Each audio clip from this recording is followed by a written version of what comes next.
Out sourcing ఏజెన్సీలను రద్దు చేయాలి. అప్పుడే ఉద్యోగులందరికీ మేలు జరుగుతుంది. వారి తరఫున నా వంతు కొట్లాడతా. అవుట్ సోర్సింగ్ ఉద్యోగుల ఆత్మీయ సమ్మేళనంలో తీర్మాన్ మల్లన్న, హాజరైన మధు యాష్కి గౌడ్, కోదండరామ్ సార్ వచ్చి నిన్న అవుట్ సోర్సింగ్ కి సంబంధించి ఈ అవుట్ సోర్సింగ్ ముచ్చట ఒక్కసారి మనం చెప్పుకోవాలి.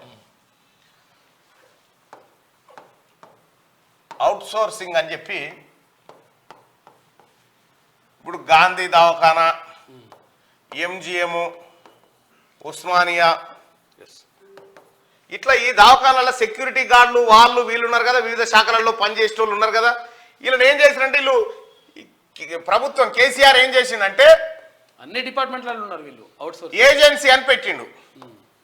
ఏజెన్సీలకు పైసలు ఇస్తాడు కేసీఆర్. ఈ ఏజెన్సీలో ఏంది గాంధీల సెక్యూరిటీ గార్డులను నియమిస్తా ఉంటారు, ఎంజిఎంలో పెడతా ఉంటారు, ఇంకా ఇతర శాఖలలో పెడతా ఉంటారు. ఇక ఈ ఏజెన్సీ ఓనికి కేటీఆర్ ఒక్క ఉద్యోగి మీద కేసీఆర్ ఎంత ఇచ్చిందంటే 21,000 రూపాయలు వాళ్ళకి ఇచ్చిండు. 21,000 ఇస్తే ఈ ఏజెన్సీడు ఇలా పనిచేసే వాళ్ళకి ఎంత ఇచ్చిందంటే 13,500 రూపాయలు ఇచ్చేది. ఇక తతిమ పైసలు ఇటు కొట్టుకొని పోయేది అన్నట్టు.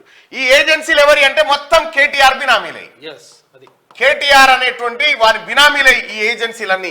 ఈ ఏజెన్సీల ద్వారా వేల కోట్ల రూపాయలు దోపిడీ చేసిరు.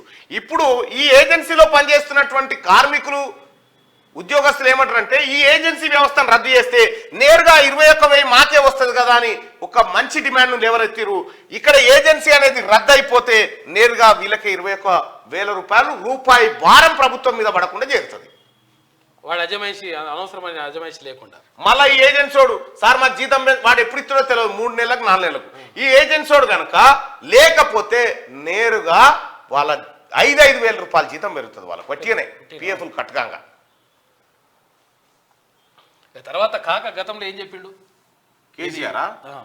వాడు దొంగ అని వాడు ఎన్ని అని చెప్తాడు.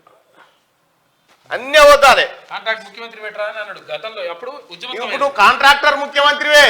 ఈ నీళ్ల దోపిడీ, ప్రాజెక్టుల దోపిడీ నువ్వే కాంట్రాక్టర్ ముఖ్యమంత్రివి.